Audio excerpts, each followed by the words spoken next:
Alors, j'ai commencé à filmer. Alors, je suis dans le stand de Shaper. Il y a beaucoup de bruit parce qu'il y a beaucoup de démonstrations auxquelles on peut s'y essayer. Donc et là j'arrive. Bonjour. Bonjour. Donc si tu peux nous présenter toi, Shaper, qu'est-ce que c'est la spécificité? Attends, je vérifie que ça brille, c'est bon, ça filme. Ouais, ça tourne. Oui, ça tourne, oui. Bonjour, donc moi c'est Noémie de chez Shaper. On est une entreprise allemande basée à Stuttgart. D'accord. Et notre produit principal c'est la Shaper Origin qu'on voit ici. D'accord. Qui est une défonceuse numérique.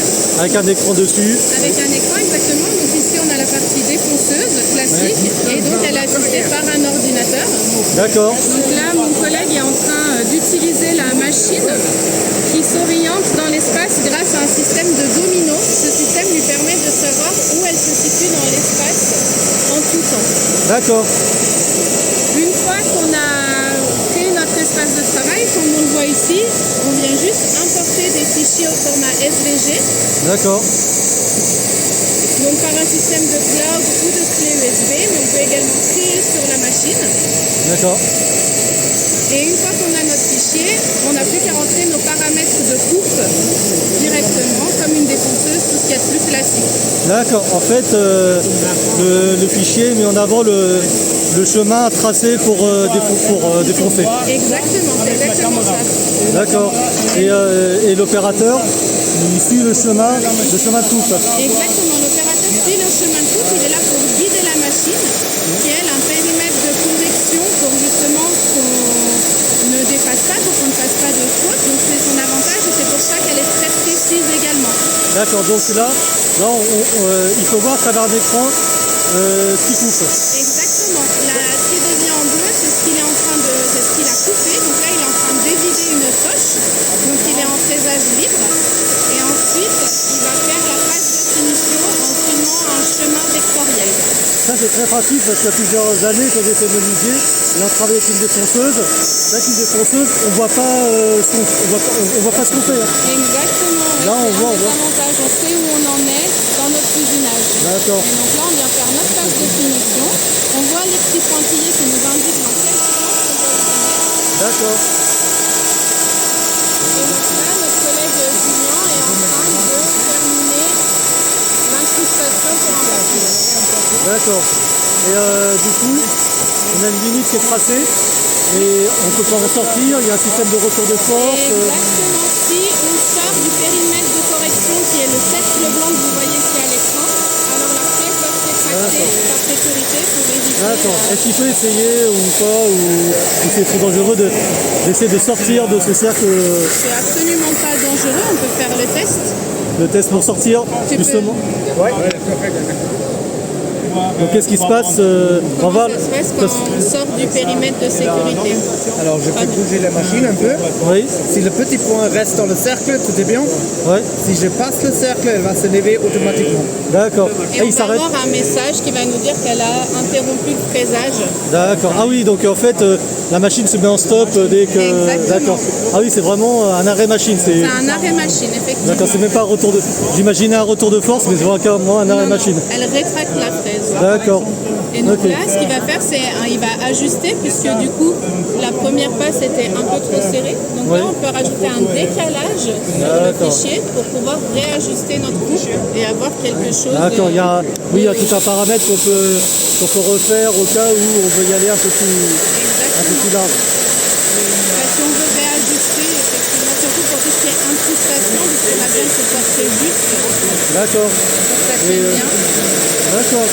Et c'est vrai que le coût juste la machine seule avec l'écran...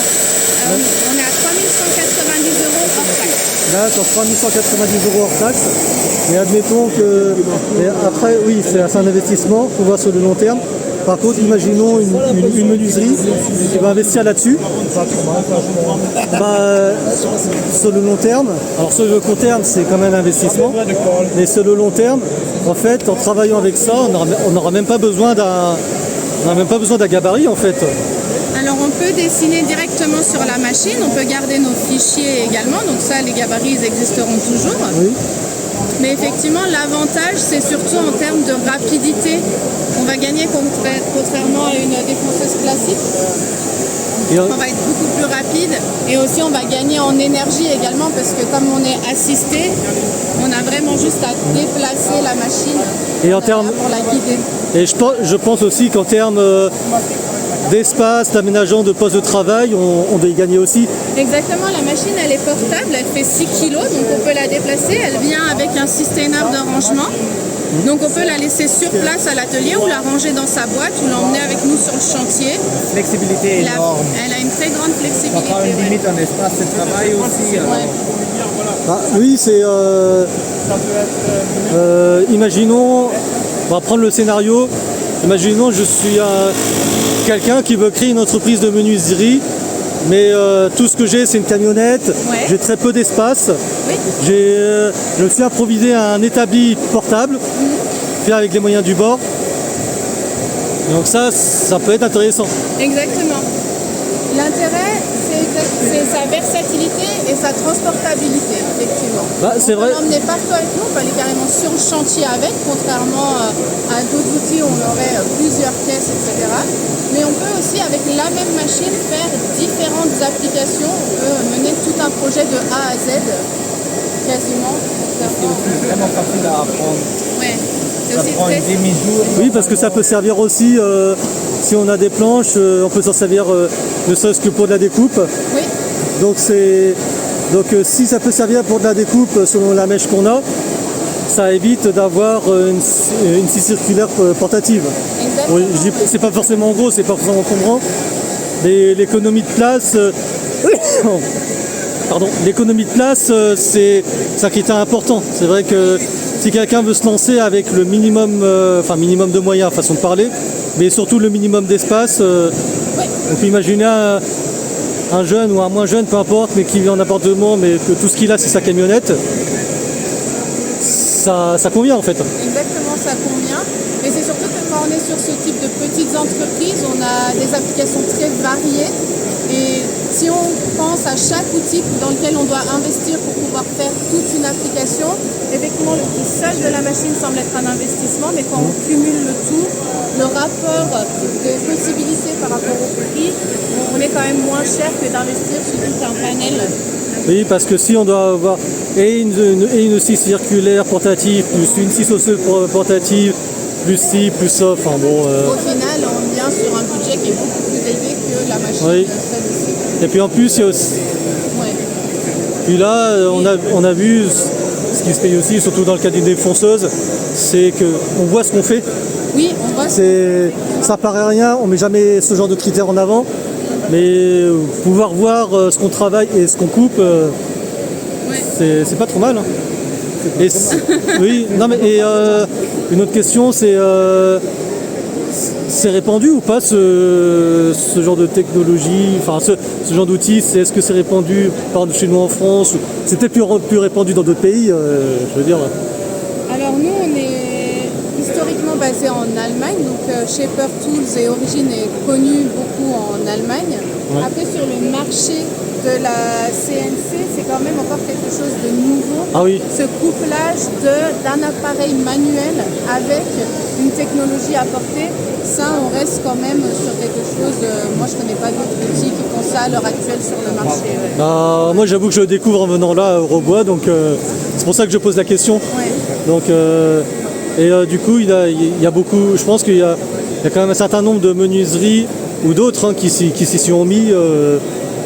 Oui, alors effectivement, on a aussi beaucoup d'écoles qui Ah. s'y mettent également, puisque la digitalisation, ça fait partie des cursus d'apprentissage maintenant dans la menuiserie ou dans l'ébénisterie.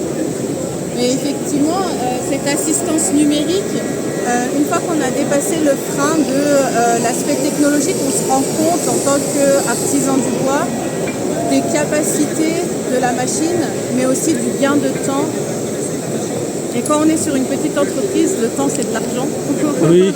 Donc, temps et espace, c'est vraiment... Une petite entreprise ou quelqu'un qui est tout seul. Bon, il y a un investissement, mais il y a le temps à gagner. Il y a l'espace de travail qui sera toujours très contraint. J'en prends toujours l'exemple de celui qui veut se lancer mais qui n'a que sa camionnette. Ouais. Il sera, Donc effectivement, entre soit on achète un outil pour chaque outil pour telle utilisation ou un qui fait tout. Ouais. Donc ou ça peut même convenir à un des bédistes qui veut se lancer aussi. Oui. Même si c'est un marché, enfin, je vais pas dire rare, mais plus de niche, mais ça, je pense que ça peut l'intéresser aussi.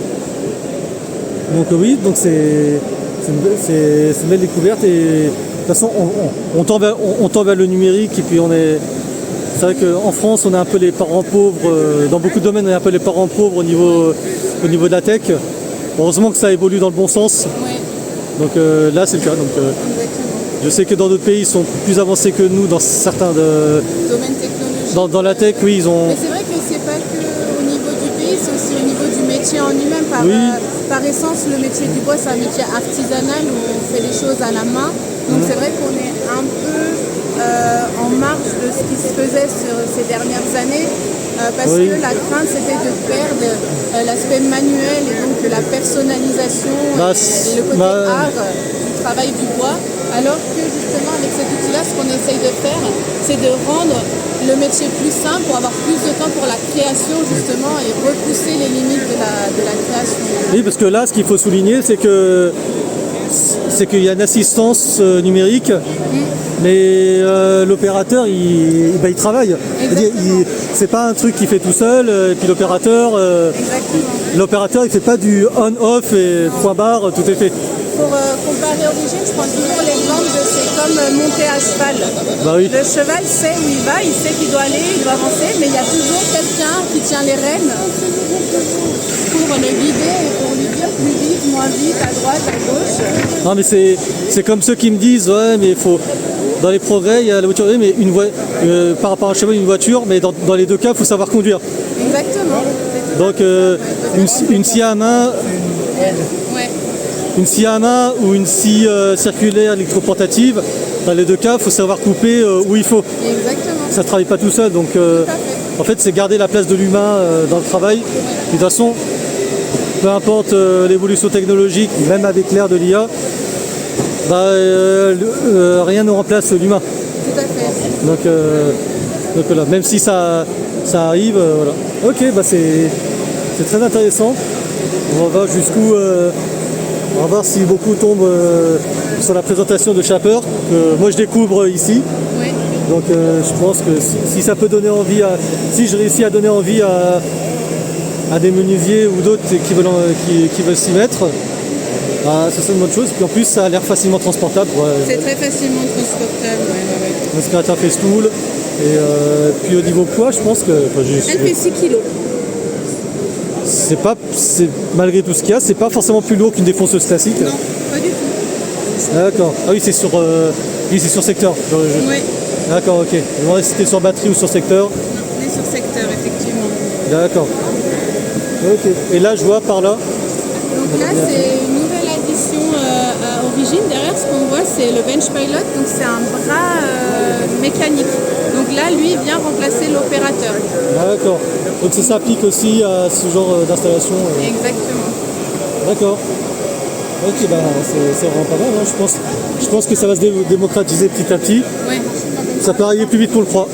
Tout à fait. Ça peut arriver plus vite qu'on le croit. Donc c'est l'intérêt de ce genre de salon, de voir les innovations. Et c'est vrai que moi je suis friand de ça aussi. Donc, ok, on va terminer là-dessus. Super.